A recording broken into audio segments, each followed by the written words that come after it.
Қайырлы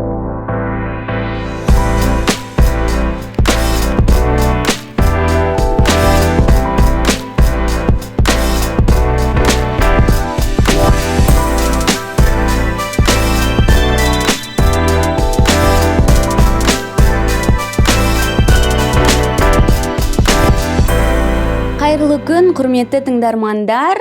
Сіздермен бірге эфирде Алқа радиосы Айтарым бар бағдарламасы.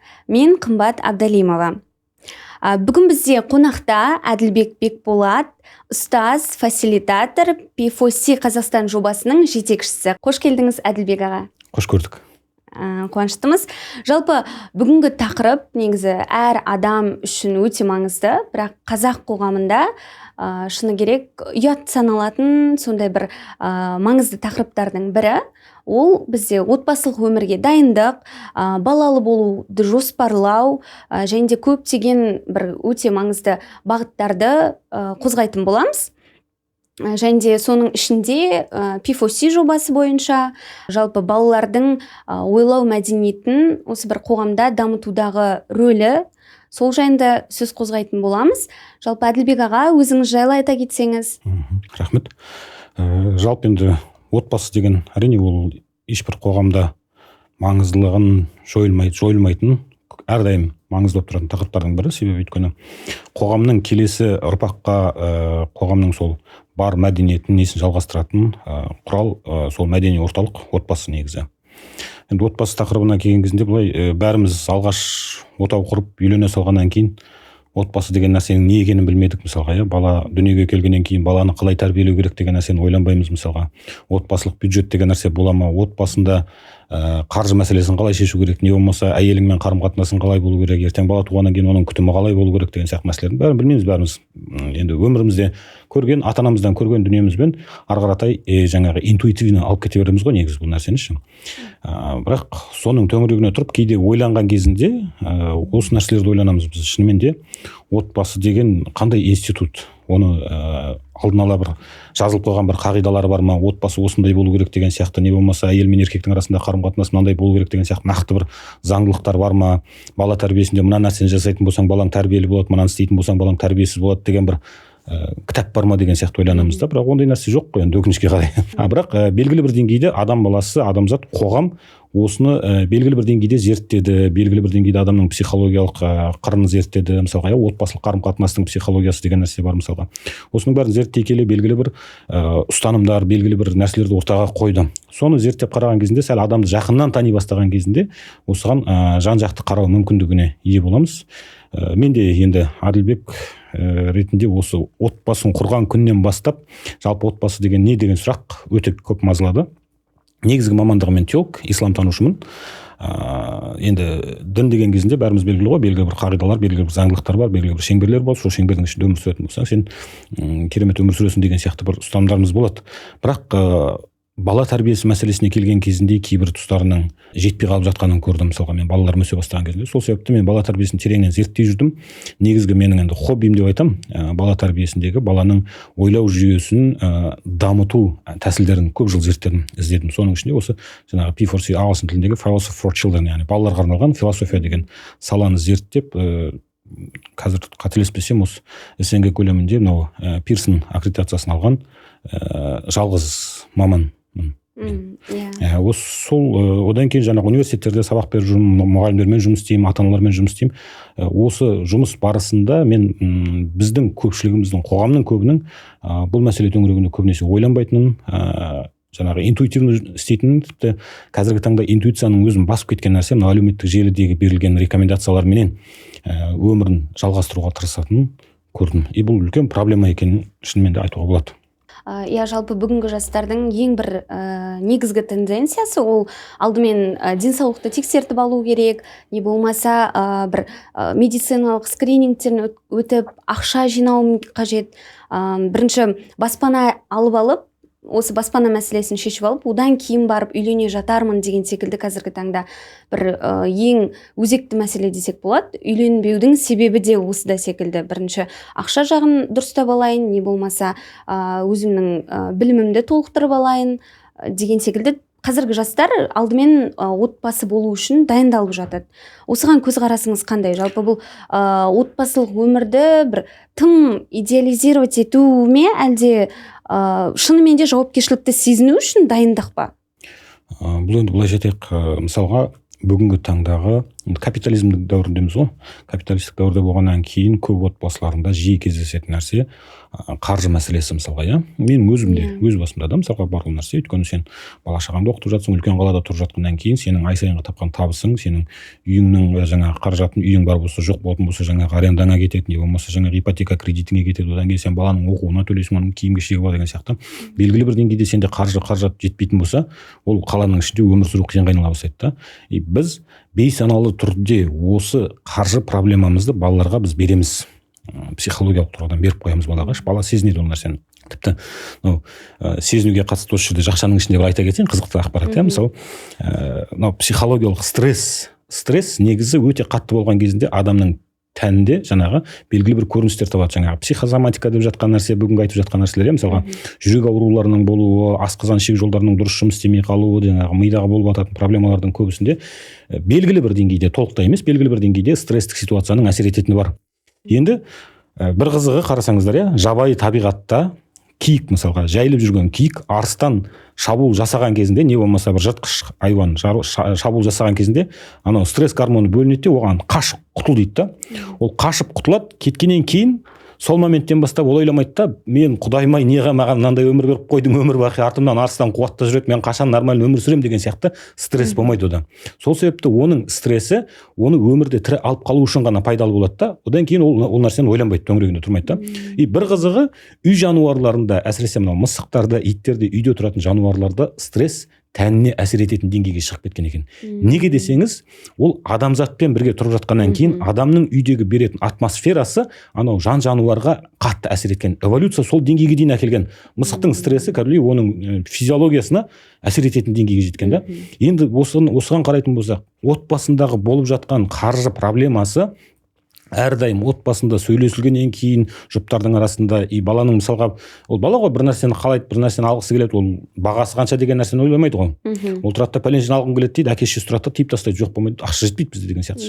Демек, отбасы болған кезінде ақша проблемасы болады екен деген сияқты нәрселер бүгінгі жастардың, мен ақша проблемамды шешіп алмасам, ертең балама да сол нәрсені көрсеткім келмейді деген нәрсені әкеледі да. Бұл белгілі бір деңгейде бізде капиталистік системаны адамның санасының анандай өте жоғарғы деңгейге қойып тастауынан туындап жатқан нәрсе да негізі ше. Ақшасыз өмір сүруге бола ма? Білмеймін. Енді ауылдық жерлерде мысалға ондай біздегі сияқты қатты қаржы қажеттілік туындамайды мысалға. 45 мың теңгемен жалақымен өмір сүріп жатқан адамдар да бар. Бірақ енді мен бұл жерде жоқ, ақшаның бәрін шетке сиырып тастайық та өйтіп өмір сүрейік деген нәрсе емес. Мәселе просто ақшаның материалдық құндылықтың, рухани отбасылық құндылықтың алдына өтіп кеткен жағдайда отбасында, балаларда бұл нәрсені көріп жатамыз. Бұл жастардың бүгінгі таңдағы табиғи olarak табиғи түрде ол нәрсеге қарсы келіп, жаңағы мен осы қаржылай проблемамды шешіп алмай тұрып отбасын құрмаймын деген нәрсе келеді. Тіпті мысалға мен бакалавр негізінде жаңағы Түркияда оқыдым. Түркияда мынандай нәрсе бар мысалға, ешбір әке қызын әскерде службасын өткізіп келіп, одан кейін қаржылай жағдайын жасап алмаған жігітке қызын бермейді. Ол мәдениетке айналып кеткен да, бұл батыстық мәдениет сол жаққа толығымен сіңіп кеткен да мысалға. Ал бізде ондай нәрсе жоқ қой. Бізде мен өткенде не болды, бізде бір түрік кісімен сөйлесіп отырмын, жаңағы келіп жылап отыр да, не болды десем, мен деген баламды үйлендірдім дейді. Баламды үйлендірдім, үйін алып бердім, келінге машинасын алып бердім, келіннің үстіне олар енді алтын тағу деген нәрсе бар, осындай проблемаларын шешіп бердім, мынау қарызға кіріп кеттім дейді да. Мен айтамын, сендер не керек, ондай болса ол енді олар ары қаратай өмірін сонда олар дайын нәрсенің үстіне жалғастырып отыр ғой деймін да. Біз үйленген кезінде біздің әке-шешеміз тойымызды ғана жасап берді да. Одан кейін бар деді қалаға. Ары қаратай өміріңді жалғастырасың. Иә, әке-шеше қолдау көрсетеді, ол жерде белгілі бір деңгейде қолдау көрсетеді. Бірақ сен өмірге өзің талпына өтіріп бір несін қалайсың да жаңағыдай. Қарайтын болсақ, екі мәдениет негізі түбі бір жерден шыққан болса да, мәдени ортаға жаңа қалыптасқан географиялық аймақтағы мәдениетке байланысты әртүрлі деңгейге қарай ауытқып кеткен да. Біздің де мәдениет соған ұқсас батыстық мәдениеттен бүгінгі таңда енді әлеуметтік желілердің жылдамдауымен, басқа мәдениеттердің бізге тез жетуімен белгілі бір деңгейде эволюция жасап эволюция процесі болып жатыр да бұл жерде ше. И бұл жастардың автоматты түрде маған зачем мен біреуге күйеуге шығып соның кірін жуып ана жерде баласын туып үйінде отырғанша одан да мен мына жерде өзім жалғыз өмір сүре берейін. Мысалға байқайтын болсаңыздар, білмеймін бұның статистикасы бар ма жоқ па, мысалға статистикасын жасап көрсек ойымен сондай шығатын шығар. Өйткені қаржылай жаңағы өз-өзіне жеткілікті болған қыздардың күйеуге шығу проценті өте төмен болуы мүмкін. Неге? Өйткені ол қажеттілік туындамайды да ол жерде. Сол себепті бұл қоғам осыған қаратай бара жатыр, бірақ бұған апарудың басты себептерінің бірі отбасы. Негізі отбасындағы баланың көрген нәрсесі. Бала отбасында зұлымдық көретін болса, бала отбасында әрдайым конфликт көретін болса, бала отбасында ақшаның жетпей жатқанын, соның проблеманың сөйлесіп жатқанын көретін болса, оның да ертең отбасы құруға деген құштарлығы қатты бола қоймайды. Бұрынғы заманда мысалға көшпелі қазақ мәдениетінде отбасы деген не нәрсе? Отбасы деген ол жерде материалдық проблема деген нәрсе жоқ еді ғой. Сен құрасың, мына жақтан шаңырағыңды, отауыңды құрып береді, сол жерде өміріңді ары қаратай қоғамның ішінде ары қаратай жалғастыра бересің. Сенде ондай проблема жоқ еді да мысалға. Бүгінгі біздің капиталистік системаның әкелген проблемаларын біз өзіміз дұрыс қабылдай алмағаннан кейін, дұрыс фильтрациядан өткізе алмағаннан кейін, келешек ұрпаққа да сол нәрсені біз анандай бойл қылып беріп жатырмыз да, жаңағындай ауыр қылып беріп жатырмыз балаларға. Иә, бағана өзіңіз айтпақшы, мәселен қазір қыздар өздерінің талаптарын қойса, ең алдымен үйіңіз бар ма, машинаңыз бар ма деген сияқты, көлігіңіз бар ма деп. Бірақ оған жігіттердің тарапынан наразы болып жататындар бар. Қазір қыздардың барлығы тек ақшаға қарайды деген секілді сондай бір наразылығын білдіріп жатады. Бірақ өзіңіз айтқан Түркиядағы заңдылық өте қызықты екен шынымен де.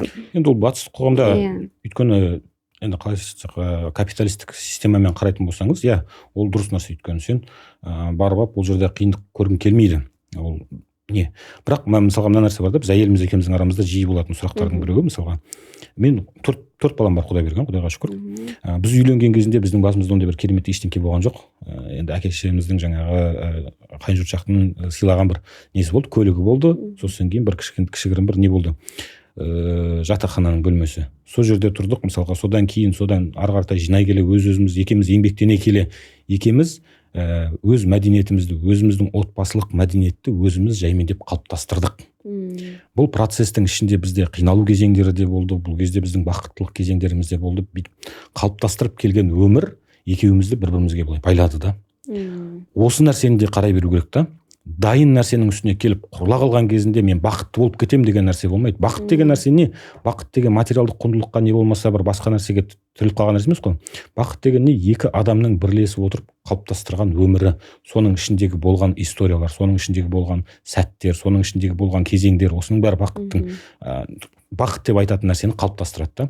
Маған әйелім айтады ғой, жаңағы біз енді 4 балалы болдық қой, біз ойланбай тұрып енді балаларды бірінің артынан бірін туа беріппіз ғой деген сияқты, бала тәрбиесі жайлы мүлдем ештеңке білмейтін едік қой деген сияқты. Өйткені біз қазір күнделікті оқыған сайын көп ақпарат жинаймыз ғой мысалға. Мен мына нәрсені айтатынмын, мен үйленген кезімде де айтатынмын.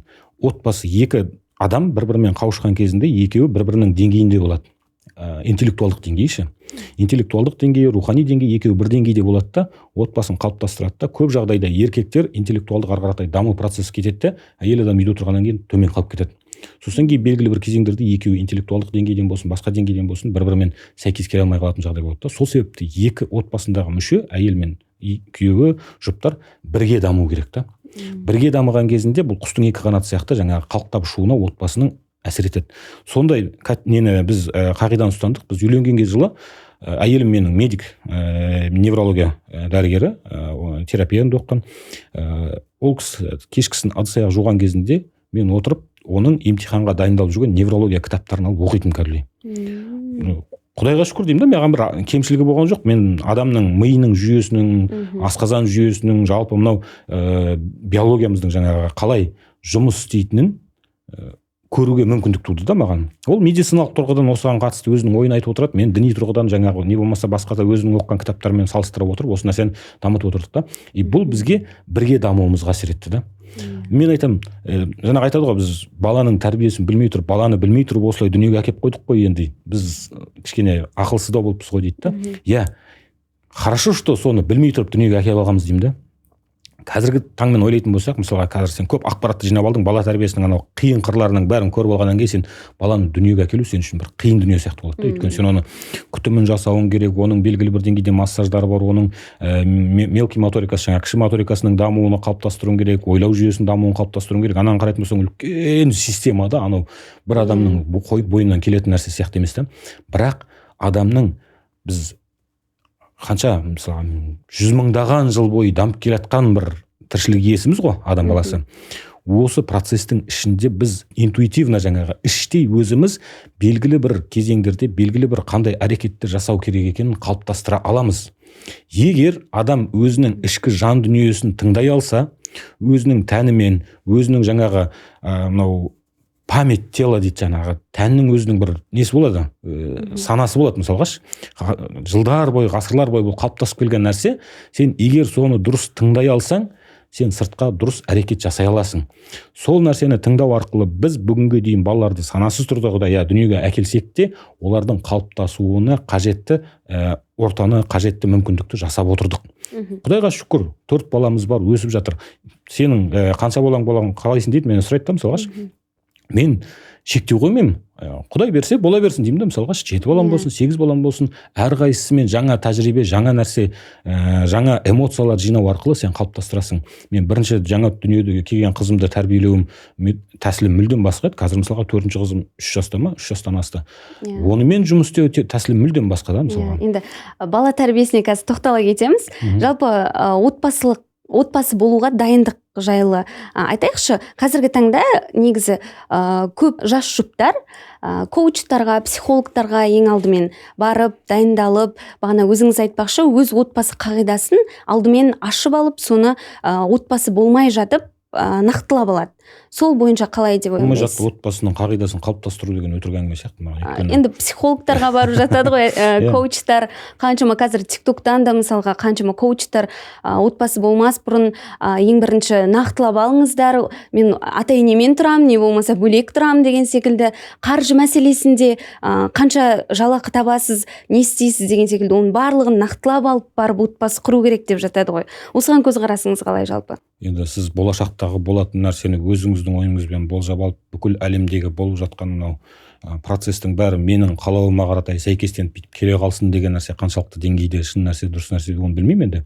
Ойдың несімен жаңағы күшіменен бүкіл нәрсені өзгертіп жібереміз деген сияқты нәрсе. Бәлкім белгілі бір деңгейде болуы мүмкін, бірақ сіз отбасын құрмай тұрып, ол отбасының ішінде мен осы нәрсені істеймін дегеніңіз, ол мүлдем басқа нәрсе. Мысалға деймін да, мен өзім андай өте қатал ережемен, қағидамен жүретін адаммын да, негізі күнделікті мен бір аптаның жоспарын жасаймын, бір айдың жоспарын жасаймын, бір жылдың жоспарын жасаймын. Мүлдем жоспардың бәрін жасап қоямын. Бірақ ол жоспар маған менің айтқаным сияқты бола бермейді.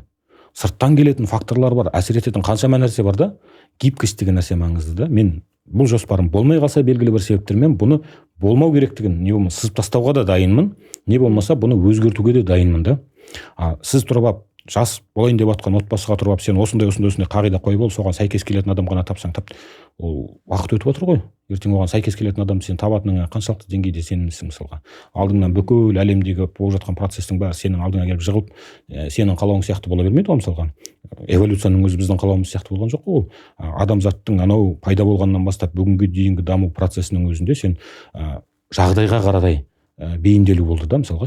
Біз көшпелі қазақ мәдениетінде тұрдық та біз отырықшы мәдениет болмаймыз, ойбай біздің қалағанымыз көшпелі мәдениет сол ғана болады деген нәрсемен бола қоймайды ғой. Ол айналаңдағы болып жатқан факторлардың бәрі әсер етеді.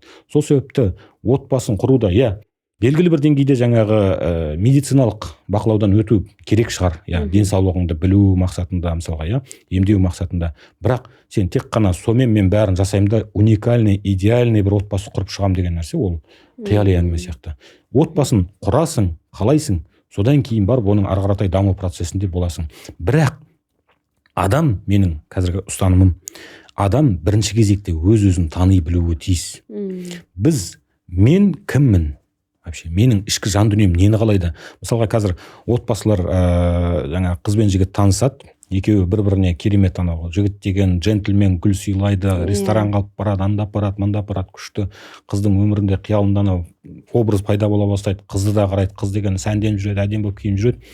үйленгеннен кейін бір айдан кейін басталады, қыздың алба-жұлба шыққан түрін көреді, ана үйінде жүреді мысалға.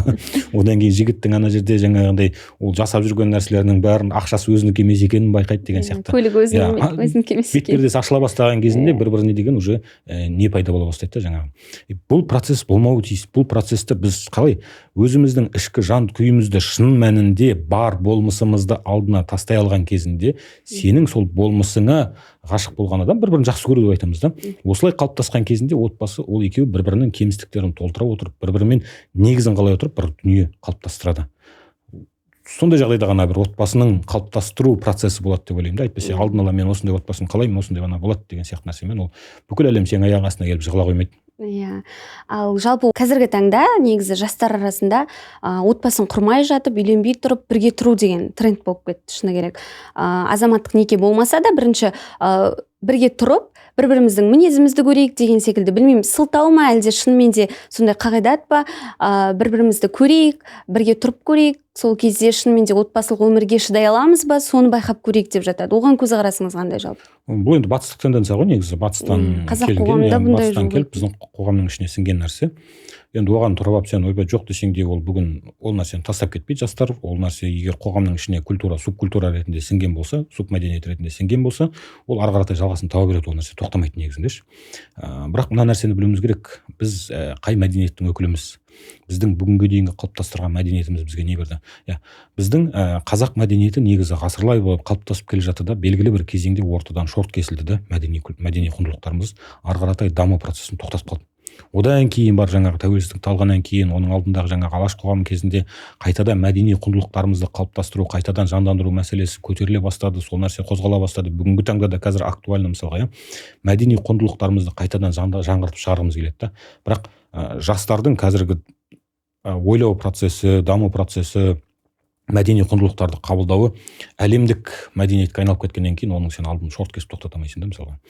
Белгілі бір деңгейде ол нәрсе жалғаса береді, бірақ біз бірінші кезекте өз мәдениетімізбен өзіміздің құндылықтарымыз қандай мәдени нәрсе өндірді, қандай өнім өндірді, соған бір көңіл бөліп қарауымыз керек. Жаңағы адам өз-өзін жақсы таныған кезінде өзінің қалауын, қандай адаммен бірге өмір сүре алатынын анықтай алады деп жатырмыз ғой.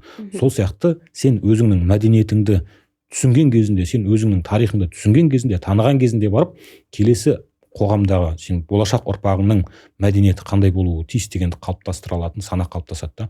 Оны танымай жатып, оны білмей жатып біз тұрып не істей алмаймыз. Иммунитетіміз жоқ негізі, себебі өйткені басқа мәдениеттерден келген нәрсе бізге қызықты көрінеді, жылтырақ көрінгеннен кейін оған жүгіре береміз да жаңағыдай. Ал жалпы осы енді отбасылы болды, ер азамат пен әйел адам, одан кейін тұрмыстық импотент деген қазіргі таңда тренд болып жатыр ғой, осы сөз, бытовой инвалид. Яғни сол отбасылық өмірдегі тұрмыстық бір қызметтерді бөлісе алмаушылық. Бірақ енді шыны керек, бұрын ер адамдар үй тірлігіне араласпайтын, ал қазіргі таңда шыны керек жастар өте белсенді араласып жатыр үй шаруасына, әйелдің шаруасы деп бөлмей бірге жасап деген секілді. Сол жайлы айта кетсеңіз, негізінде ондай бөлінушілік дұрыс па, әлде қазіргі таңда керісінше ер азаматтар бір өзіне, қалай айтсам болады, әйел адамға деген бір қамқорлығын көрсету мақсатында жасап жатыр ма дегендей?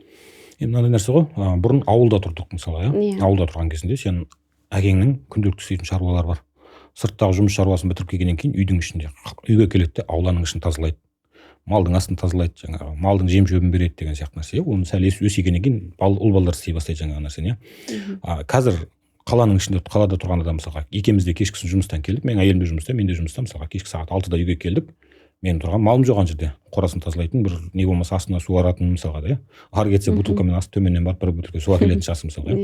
Одан кейін сен тұрып аяғың шалқаңнан соғып, қосып қойып ана жерде теледидарды қосып қойып, не болмаса телефонды қосып қойып, TikTok аралатып жатқаның қаншалықты деңгейде әділетті деген сұрақ қой мысалға. Бұл әке образын керісінше баланың көзінше әке деген жалқау жатады деген сияқты түсінік қалыптастыру мүмкін. Не болмаса қыз балаңның алдында қыз бала күң сияқты үйдің ішінде жұмыс істеу керек, ал еркек адам болса осылай жату керек деген нәрсе қалыптастыру мүмкін да мысалға. Бұл да бір қоғамның жаңа мәдени ортаға ауысуымен отырықшы мәдениетке өткеніміздің артында әкелген бір нәрсе да шешімін таппаған. Отбасында ер адамның тұрып әйел адамның кейбір тіршіліктеріне көмектесе салуы, өйткені ол үлгермей жатыр, ол да жұмыстан келіп жатыр мысалға.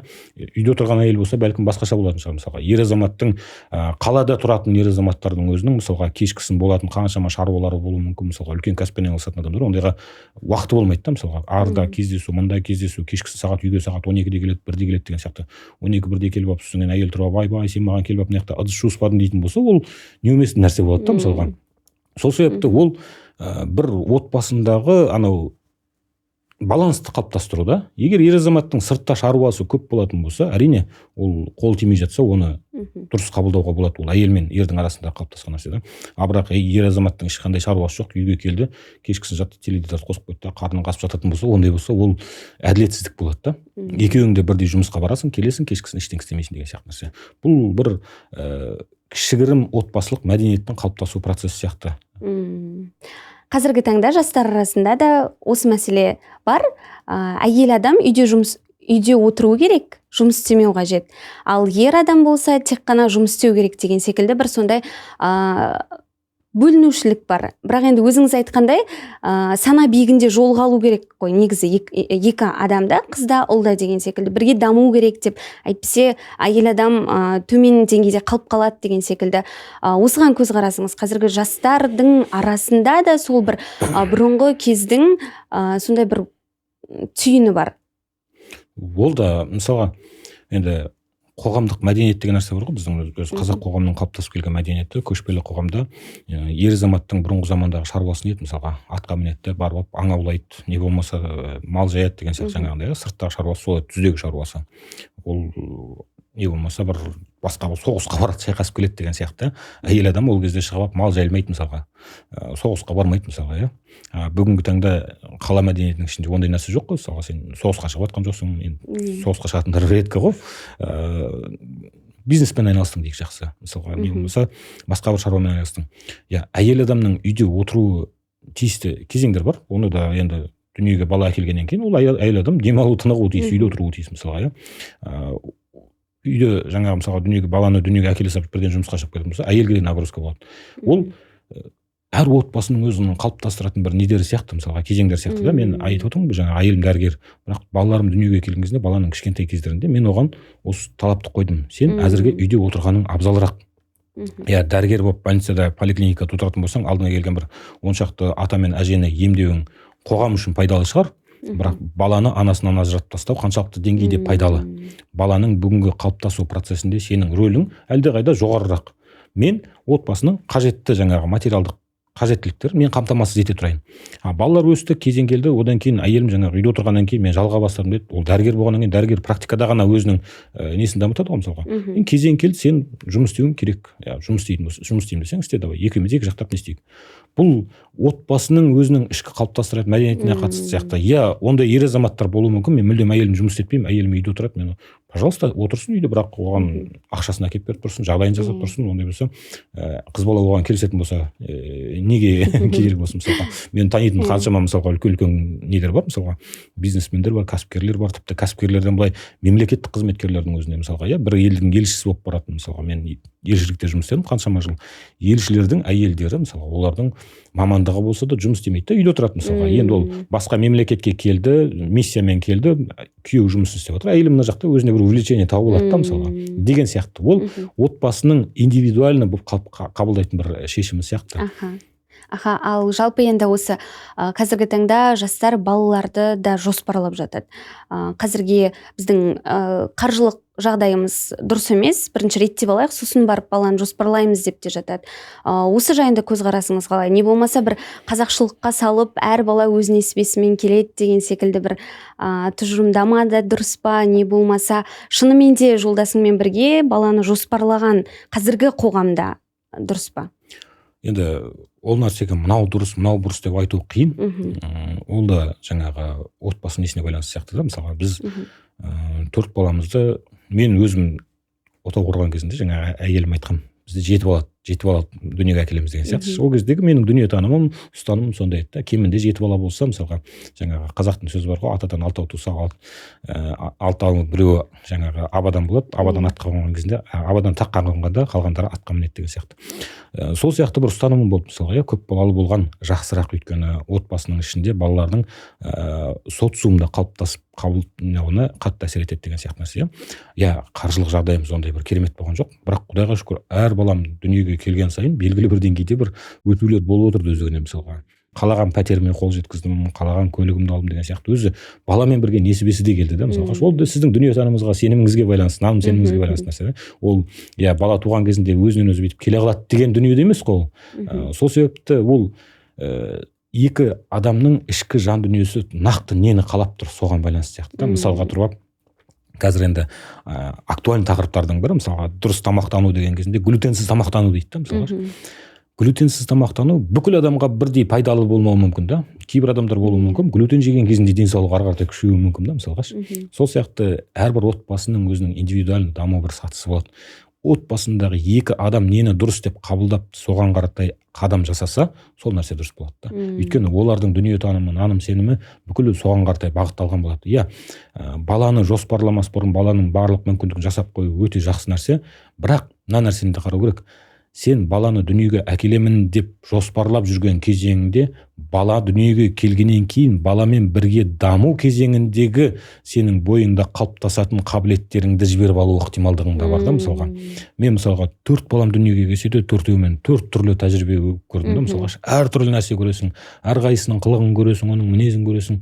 Сен үшін ол баланың дүниеге келген сәтінен бастап дүниетанымыңдағы үлкен бір өзгерістер пайда бола бастайды да. Тіпті бұл ер азамат тұрғысынан да сондай, әйел адам тұрғысынан мүлдем басқаша. Мысалға мен жұбаймен осы мәселені сөйлескен кезінде айтады, әр балам дүниеге келген кезінде кеудемде басқаша бір сезім пайда болды дейді да. Мысалға бір балам дүниеге келген кезінде менде адамдарды сүюге деген бір кең мейірім пайда бола бастайды жүрегімде дейді. Одан бір балам дүниеге келген кезінде мен бір сұлулықты көретін сияқты бола бастадым деген сияқты нәрсе жаңағыдай. И бұл физиологиялық тұрғыдан да, и жаңағы адамның психологиялық тұрғысынан да сенің дамуыңа әсер ететін, ықпал ететін бір процесс. Сенің отбасында бір бала дүниеге келді, сен онымен бірге даму мүмкіндігің бар. Ол мүмкіндікті мен қоя тұрайын шетке, мына жақта мындай болайын деген нәрсен қаншалықты деңгейде дұрыс бұрыс өзің адам шешім қабылдау керек деп ойлаймын. Иә. Ал енді бағана өзіңіз айтып өткендей P4C жобасы бойынша толығырақ айтып кетсеңіз, біздің тыңдармандарға да қызықты болады деп ойлаймын. Жалпы P4C деген жаңағы Philosophy for Children, балаларға арналған философияға дегенге мен қалай келдім мысалға, бірінші қызым дүниеге келді, біз анандай ғой, уникальный семья жасауымыз керек қой, жаңағы бүкіл таблицасы бар, жаңағы таңертең осы уақытта тұрамыз, осындай нәрсе істеймін, балаға мына жасқа келген кезінде мынаны үйретемін, осы жасқа келген кезінде менторлық несін жаңағы дамытамын, мелкий моторикасын дамытамын, мына бала бақшаға беремін, ана мектепке беремін, сөйтем. И бір қарап тұрсаң андай уникальный бала жасап шығуға тырысасың да, жаңағыдай. Бәрінің арманы сол ғой, мен баламды ешқандай жаңағы мен өмірімдегі көрген кемшіліктерді көрмесін, менің өмірімдегі болған жетпеген жетістіктерге не істесін, осының қолы жетсін деген сияқты бәрінің ата-ананың арманы бала ғой. Сондай ниетпен жүрген кезінде жаңағы балаға уникальный дамудың процесін іздей бастадым да. Мен ананы әкелем, мынаны әкелем, бәрінде бір шаблон бар. Мына шаблонға салсаң сөйтіп шығады, мына шаблонға салсаң бүйтіп шығады деген сияқты. И бір қарап тұрамын да, шынымен де адамның өмірі қаншалықты деңгейде шаблонның ішіне сияды мысалға. Мен өзім шаблонға сыймайтын адаммын да. Шаблондар әкеп қояды, ана шаблонның ішінде біраз уақытқа дейін жүремін, одан кейін тынысым тарылып кетеді да ана нәрсеге, оған келмейді маған. Басқаша бір көргім келеді, басқаша бір дәм татып көргім келеді ол нәрсені деген сияқты. Өмірді басқа қырымен көргім келеді да. Сөйтіп жүрген кезінде маған осы балаларға арналған философия деген бір жоба бар екен, соны көрмейсіз ба деді. Бірден алдым, аштым, оқыдым, зерттедім. Мынау баланың шынымен де еркін ойлауына, жасампаз ойлана алуына, бір нәрсеге шаблондық тұрғыдан емес, жан-жақты қарауына мүмкіндік беретін уникальный бір не болды да. Әдіс тәсіл болды. И бұл тәсілді мен алдымда бір жаңағы неде Түркиядан алдым сабағын онлайн, как раз ол кезінде анау ковид болып отқан кезең онлайн болып өтті. Онлайн сабақтар дамып кеткен еді. Онлайн полный сабағын алып шықтым да мен осы нәрсенің қажет екендігіне сендім да. Себебі сен балаға бұл әдісте мынау дұрыс, мынау бұрыс деген нәрсені айтпайсың. Баланың алдына вариант тастайсың. Мынандай осындай проблема бар.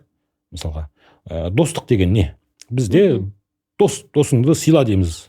Не болмаса үлкен кісіге көмек көрсет дейміз, мысалға. Біздің қоғамның бір қарап тұрсақ, мысалға, бұрын біз тәрбиеленіп өскен кезінде көшеде үлкен кісі кетіп бара жатса, міндетті түрде көмектес, затын үйіне апарып таста, жолын кеспе, не болмаса жаңағы сен, мен білем, ауылда жүрген кезінде біз әжелердің жаңағы пакетін үйіне дейін көтеріп апарып береміз, әже бізге кәмпит береді, оған мәз болып келеміз да. Ал қазір біз балаларға өйтіп айтамыз ба? Жоқ, қазір наоборот, көшеде біреу сенен көмек сұраса, оған көмектеспе. Неге? Өйткені ол сен алып кетеді, алып кет, жеме, өйткені оның ішіне астап береді. Адамның қоғамның бір-біріне деген сенімі әбден жаңағы шайқалып қалған кезеңде өмір сүріп жатырмыз да. Бұрын біздің құндылық деп санаған нәрсеміз бүгін құндылық емес болып қалды. Енді сен баланың бойында осындай жаңағы мейірімділік, қамқорлық деген сезімді сен қалай оятасың олай болса? Көрдің бе? Осы нәрсеге біз нақты ешқандай жауап бере алмаймыз да. Бұл нәрсені адам егер іштей интуитивно соны ізденетін болса, зерттейтін болса, адам соны өзі шығарып алады да. Біз балаға осы жерде мейірімділік деген не деген сұрақты тастаймыз ортаға. Бала бұның төңірегінде ойланады. Әр түрлі варианттар келеді балалардан. Аннан бір вариант келеді, мына жақтан бір вариант келеді. Соның бәрін сүзгіден өткізе келеді де, өзіндік бір жаңа версиясын шығарады да. Біз балаға көбінесе бала тәрбиелеген кезінде балаға үгіт айтуға, ақыл айтуға, насихат айтуға құмармыз. Былайынан қарайық. Темекінің зиян екендігін саған ғылыми тұрғыдан да дәлелдеп берді, дәрігерлер де айтып отыр, бірақ темекінің сыртында да тұр деңізші. Сен өлтіреді деп тұр, бірақ сонда шегесің. Саған тұрады да жаңағындай қандай да бір нәрселердің жаңағы дұрыс көп тамақ жемеудің, не болмаса аралас тамақ жеудің сенің денсаулығыңа қаншалықты зиян екенін айтады, тәтті нәрсені көп жемеу керектігін айтады. Бірақ жейміз. Неге? Өйткені ол іштей сенің өніп шыққан нәрсе емес та, ол саған сырттан келіп жатқан дүние. Сол сияқты біз балаға сырттан құндылықтарды бүйтіп айтып, уағыз айту, үгіт айту, насихат айтумен сіңіреміз деп ойлаймыз, ол сіңбейді. Ол просто ана үстіне бүйткен наклейкаларды жабыстырып тастаған бір тұлға ғана болып шығады да. Әр түрлі шаблондармен ғана өмір сүріп жүрген, ол не болмаса бала жаңағы мүгедек болып шаблонның сыртынан шыға алмайтын болып өседі. Не болмаса ана шаблондарға белгілі бір деңгейге дейін шыдап келеді, сосын жарылады да, саған керісінше қарсы шығатын бала болып шығады да. Ал P4C әдісінің ерекшелігі сода, балаға сіз ешқашан шаблон бермейсіз. Балаға ойлануына мүмкіндік бересіз. Жаңағы күреске қатысатын баланы сіз постоянно тренировкаға апара берсеңіз, белгілі бір деңгейде ол жаңағы адамдарды ұрып жығу әдісін жақсы меңгеріп алады да. Сол сияқты баланың кішкентай кезінен бастап ойлау дағдысын әрдайым дайындаған кезінде бала ертең қандай да бір проблема келген кезінде соны ойлау арқылы шешетін деңгейге жете алады да. P4C әдісінің мен үшін ерекшелігі, артықшылығы осыда да. Бұл жерде сіз бір тұрып алғандай философияның аты өткеннен кейін біз бәрі ойлайды ғой, жаңағы Сократтың, Аристотельдің анау барлық философиялық ойларын ортаға тастайды деген сияқты. Жоқ, біз тарихты үйрету емес, философияның несін үйрету емес, философтардың істеген шұғылданған нәрсесімен айналыстыру баланы, ойлаумен. Бала да кішігірім философ, өйткені ол туа біткеннен баланың бойындағы бар қабілеті сұрақ сұрау. Әр нәрсені сұрайды. Өйткені бұл дүниеге бейтаныс дүниеге келіп жатыр да. Ол үшін мынау да қызық, сен де қызықсың, анау тұрған нәрсе де қызық, мынау не деген сұрақтар көп болады да.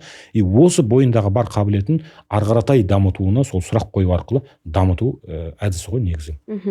Ал жалпы осы қазақ баласының бір сыни ойлау қабілетін дамытуда ата-аналар көбіне қандай қателіктер жібереді деп ойлайсыз? Мысалға, өзіңіз айтқандай, балаларда қазір сұрақ көп, бірақ оған жауап ретінде қазір көбіне ата-аналар жауап бермейді. Олар жұмыспен, ой көре салшы, ой бүйте салшы деген секілді жасанды интеллект бар қазіргі таңда, содан біле сал дегендей сондай бір жеңіл-желпі қарап жатады. Ал жалпы осы ата-аналардың ең көп қателігі неде? Ата-аналардың қателігі деп айтайын мен. Ересек балалары бар ата-аналардан маған жиі келетін сұрақтар, айтылатын проблемалар мынау. Балам мені мүлдем тыңдамайды. Балам менімен диалогқа кірмейді. Балам басқа материкте өмір сүріп жатқан сияқты, мен басқа әлемде өмір сүріп жатқан сияқтымын дейді. Неге? Өйткені сен кішкентай кезінен бастап баланы тыңдамадың. Балаға тыңдаудың не екенін көрсетпедің да. Бала саған сұрақ сұрап келген кезінде, баланың сұрағы сен үшін қарапайым жай нәрсе сияқты, сен мына жақта одан да маңызды TikTok көріп отырсың, одан да маңызды біреумен өсек айтып отырсың, не болмаса одан да маңызды бір дүниемен жасап жатқан сияқтысың да. Ал бала ол әлемге жаңадан келгеннен кейін айналасындағы болып жатқан процесті тану үшін оның ішінде шоковый состояние отыр да. Мәссаған, мынаны бүйтіп жерге тастасам, мынау құлайды екен дейді да. Неге бұл құлайды дейді да, ол үшін шок ол. Көз алдымызда қазір тұрайық та, мысалға мен мына жерде эфирде тұрып бүйтіп орындықтан көтеріліп ұша бастайтын болсам, бүкіл адамда сұрақ туа бастайды да, бұл неге істеді? Ол әртүрлі варианттар шығады, төбеден біреу көтерді, анау-мынау деген сияқты, бірақ адамдардың вниманиесінің бәрі анаған кетеді да. Неге бұл ұшып жатыр деген сияқты сұрақ туындайды ғой. Өйткені ол сен көрмеген нәрсең да. Сол сияқты баланың айналасындағы бүкіл әлемдегі болып жатқан процесс ол көрмеген бұрын. Ол бірінші рет көріп тұр. Бірінші рет көргеннен кейін оған шок, ода состояние болады да. Бірақ сен оның сол сезіміне бәріне түкіріп тастадың да, сен ары баршы, ана жаққа барып ойнашы, мен мына жақта жұмыс істеп жатырмын деген. Не болмаса қолына телефон бере салады осыдан көрді. Сенің сезімің маған маңызды емес. Бұл кішкентай кезінде осылай қалыптасқаннан кейін бала тұрып, менің ішкі жан дүниемдегі болып жатқан нәрсе, мен үшін қызықты болып жатқан дүние ата-анам үшін мүлдем қызық емес. Сол үшін мен оған айтудың қажеті жоқ. Одан да мен оны басқа жерде, басқалармен бөлісейін. достармен бөлісейін, интернетпен бөлісейін. Қазіргі таңда не үлкен проблемалардың бірі интернеттегі балаларға жасалған зорлық-зомбылық, балаларды алып қашып кету, балаларға жаңа ғана синий кит деген сияқты нәрселер шықты мысалға. Балаларды белгілі бір бағытқа бағыттау. Неге? Өйткені баланың қызыққан дүниесіне жауап бере алатын адамдарды ғана тыңдайды да бала. Егер ата-ана баласымен бірге дамып жататын болса, бірге дамитын болса, бірге қызығатын болса дүниеге, бала сенен алыстап кетпейді. Сана тұрғысында сенмен бір деңгейде қалады да, сенмен көпір араларында көпір болады. Сол себепті баланы тыңдаудың белгілі бір кезеңдері болу керек. Мысалы, мен 4 балам бар, 4 балам 4 жақтан келеді.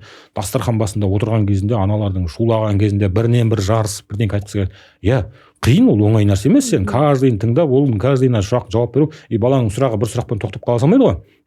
Бірақ сонда да сіз балаға мына нәрсені сезгізуіңіз керек. Иә, сенің айтып жатқан сұрағың маған маңызды. Кел, қазір қолым бос болса жауап берейін. Қолым бос болса қазір 1 минут, 5 минут күте тұр.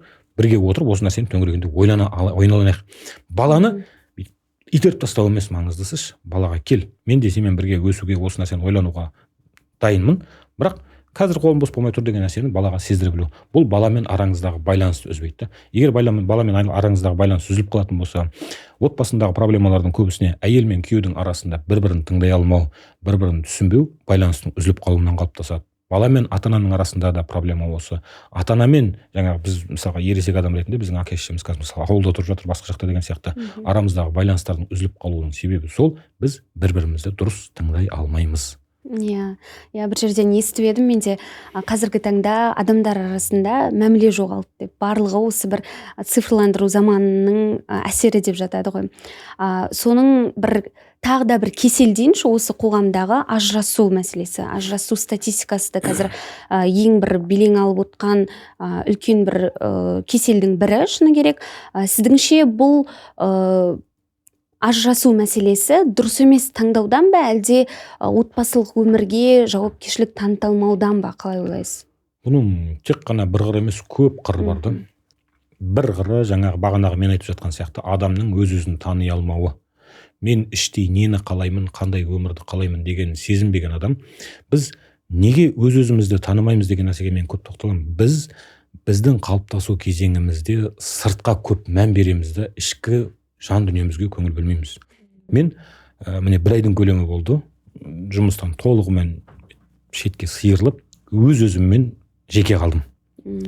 Бастапқы 4 күн бойы ештеңе істемедім, тек қана ойландым да өзімді тануға тырыстым, ішкі жан дүниемді. Қазір кеттім мысалға. Мен ішімде бір тыныштық пайда бола бастады. Мен кіммін? Мен не істеп жүрмін? Мен ішкі жан дүниемде не болып жатыр? Соның бәріне құлақ түрген кезінде адамда бір тыныштық пайда бола бастайды. Сырттағы айтылып жатқан күнделік нәрсе. Мысалға қараймыз да, спортпен шұғылдану өте жақсы нәрсе. Иә, мысалға. Мен Инстаграм телевидениені ашып қалсам, мысалға тұраттан жаңағы спортпен айналысып жатқан жігіттердің, жүгіріп жүрген адамдардың видеолар келе бастайды да. Анаған қарайсың да, тамсанасың да. Мен де сондай болсам ғой, шіркін, сөйтіп жүгірсем ғой таңертең деген сияқты нәрсе да. Бірақ бұл мен емеспін ғой. Менің назарымды соған аударып тұр да, ішімдегі соған деген қалауымды ояту арқылы, сол сияқты біз көп жағдайда ішкі қалауымызды басқа сыртқы жаңағы түрткілердің әсеріменен оятып аламыз да, өзімізден жоғалтамыз. Бүгінгі таңда тіпті өте дамып кетті, мынау клиптік ойлау жүйесі дейді, клиповое мышление деген нәрсе бар да. Бетке ойлау, тез ойлай сол. Инстаграм, әлеуметтік желі деген нәрселердің бәрі осы да. Саған бетке ойлауыңды дамытады да, бүкіл нәрсенің бетін ғана көрсеткізіп қояды. Сол себепті сен ары қаратай астарына үңіліп тереңіне қаратай бойламаймыз да. Біз де өзімізді тану барысында ішкі жан дүниемізге көңіл бөліп, менің қалауым не деген нәрсені білмегеннен кейін ол қиын болады. Мысалға, өзім басымда да сондай проблема болды. Менің миымда мынандай нәрсе бар еді, мысалға, үйленердің алдында бір бізде профессор айтты, дүние жүзінде 2 маңызды мамандық бар деді. Біреуі теология, исламтану, сендер оқып жатқан деді, адамның ақыретін құтқарады деді. Екіншісі медицина деді, адамның осы дүниесін құтқарады деді. Менің миымда шаблон бола бастады. Так, мен медик әйел аламын. Неге? Еще мамамның да бұрын айтып жүретін бар еді, біздің үйге бір медик керек, медик келін керек деген сияқты нәрсе. Бұның бәрі менің санамда жаңағы медик әйел болуы тиіс деген сияқты қалыптастырды да. Бұл менде басқа варианттардың бәрін сиырып тастайды да, мысалға. Бұл менің қалауым ба шын мәнінде деген сияқты сұрақ та. Мен осы нәрсені шынымен қаладым ба деген сияқты. Бірақ Құдайға шүкір, мен бір жалоба жасап жатқандығым емес, ешқандай бір несі жоқ, екеуміз бірге күшті дамып келеміз, бірге даму процесіміз жалғасып келе жатыр. Кез келген отбасы сияқты біздің отбасында да конфликт болады, біздің отбасында да проблемалар болады, бірақ біз оны шеше аламыз да. Өйткені бір-біріміздің жан дүниемізді дұрыс түсіне аламыз. Сол сияқты егер адам өз-өзін танымаса, өзінің қалауын білмесе, ар жақтағы жаңағы келіп отырған адам мысалға мына екі жұп бір-бірін өз-өзін танымаса, бір-бірін жақыннан танымайтын болса, бұл проблема туындауы мүмкін. Бұл бір фактор ғана. Оның сыртында жаңағы айналадағы қоғамның беретін әсері, ықпалы бар. Мысалға тұрады да, қыз берген тараптың көбінесе жасайтын нәрсесі қашан ұяласыңдар, қашан проблемаларың шешіледі деген сияқты. Қыздың миына ана нәрсені сіңіре беру, еркек жағының анау әйелің сондай, келін деген мынандай болу керек деген сияқты нәрселері, бұның бәрі әсер етеді да. Қоғамның да ықпалы бар. Егер екі жас, екі отбасындағы адам өз-өзінің ішкі қалауын білетін болса, бір-бірінің ішкі қалауын түсінетін болса, сыртқы келіп жатқан атаканың ешқайсысы әсер етпейді негізі. Сол себепті бізде көбісі бірінші кезекте өз-өзін танымай үйленеді. Үйленгеннен кейін барып өзін тани бастайды да, оказывается мен мына нәрсені қаламайды екенмін ғой деген сияқты. Содан кейін болуы мүмкін деп ойлаймын. Енді бір жастарға отбасы құрар алдында бір ең маңызды бір өзіңіздің кеңесіңізді айта кетсеңіз. Бағанадан бері қорытындылап бір ғана кеңес. Өз-өзіңізді таныңыздар негізі. Өзін танымаған ешқашан айналасын тани алмайды. Әділбек мырза, алғысымыз шексіз. Осындай бір түйткілді мәселенің түйінін тарқатып отырмыз. Әрине өте сүбелі сұхбат болды. Қазіргі жастарға да бір маңызды дүниелерді түртіп алуға керекті ақпараттар да болды. Шыны керек, рахмет келгеніңізге көп-көп. Сіздерге рахмет, осындай жақсы жоба жасап, осындай қоғамға пайдалы нәрселер айналып жатқандарыңызға. Рахмет. Құрметті тыңдармандар, Алқа радиосының Instagram, YouTube, TikTok парақшаларына тіркеліп кетіңіздер. Сіздерге пайдалы сондай бір ақпараттар боларына біз кәміл сенеміз. Ең бастысы енді отбасылық өмір, ол адамды танудан басталады деп Әділбек ағай айтқанымыздай, адамдық жетілуді талап ететін бұл үлкен жол. Айтарым бар бағдарламасымен сіздермен бірге мен Қымбат Әбдалимова, келесі эфирде жүздескенше.